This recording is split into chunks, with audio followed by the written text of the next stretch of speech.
Gemara in Sukkah tells us, B'achris Yomim, when Mashiach comes, there'll be a terrible, terrible funeral.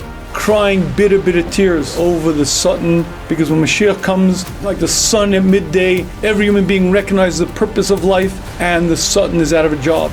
And the Gemara says, why should he be crying? He should be laughing, dancing a jig. The Gemara says, because the tzaddikim see the Yetzer Hara, and the Rishayim see him. And tzaddikim see him as a powerful, powerful mountain. And they say the words, how could we have conquered this mountain? The Rishayim see him as a thin thread. How could we have failed for this? Each one cries, the tzaddikim cry, the Rishayim cry. And I'd like to ask the obvious question on this Gemara. Why the Rishayim cry, I get it. Imagine in that one moment of clarity you get it. I blew it. I wasted my life. I could have been great. I could have been tremendous. And I blew it. I'm nobody, I'm nothing. I fell for the oldest trick in the book. But why did the tzaddikim cry? They won the war. Why did I cry? And the Marsha on that Gemara explains. And I'd like to give you a mashal to understand what the Marsha is saying. Many years ago, I was a high school Rebbe, and I pulled out a muscle in my back, and a friend of mine took me to the gym, and I met Art D'Antonio.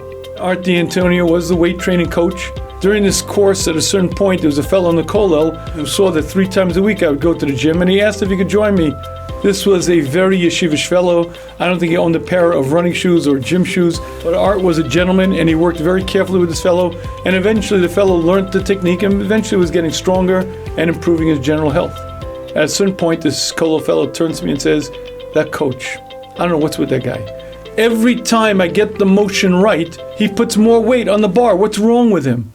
And I wanted to yell at this fellow. Nardibis, do you understand? Progressive weight training is about increasing the load on the body. It's not about going through the motions. It's about increasing the weight so your body is forced to respond. And that's how the Marsha explains this Gemara.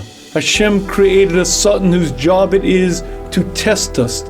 Literally like a personal coach, he knows our strengths, knows our weaknesses, and he's only allowed to test us exactly to the limit of our capacity. But he's on the job 24/7, 364, all day, every day, waiting there. And when the tzaddikim in that moment of clarity understand who they only became because of their personal coach. Their best friend, the Satan, who is there every day coaxing them, demanding of them, not allowing them to be complacent, constantly testing them, constantly giving them nishonos, and it's only because of him that they became who they were. Says the Marsha, they cry because their best friend was just shechted. And this understanding that Hashem knows what he's doing, and Hashem gave us nishonos for one reason, for us to grow and accomplish. And there'll be many times when you say, can I make it? Can I do it? And the answer is yes, because Hashem doesn't allow him to test us more than our ability. When you understand this, you understand life. You understand the strangeness of the generation we live in, and you understand one of the major factors of a person's growth and eventually his great success.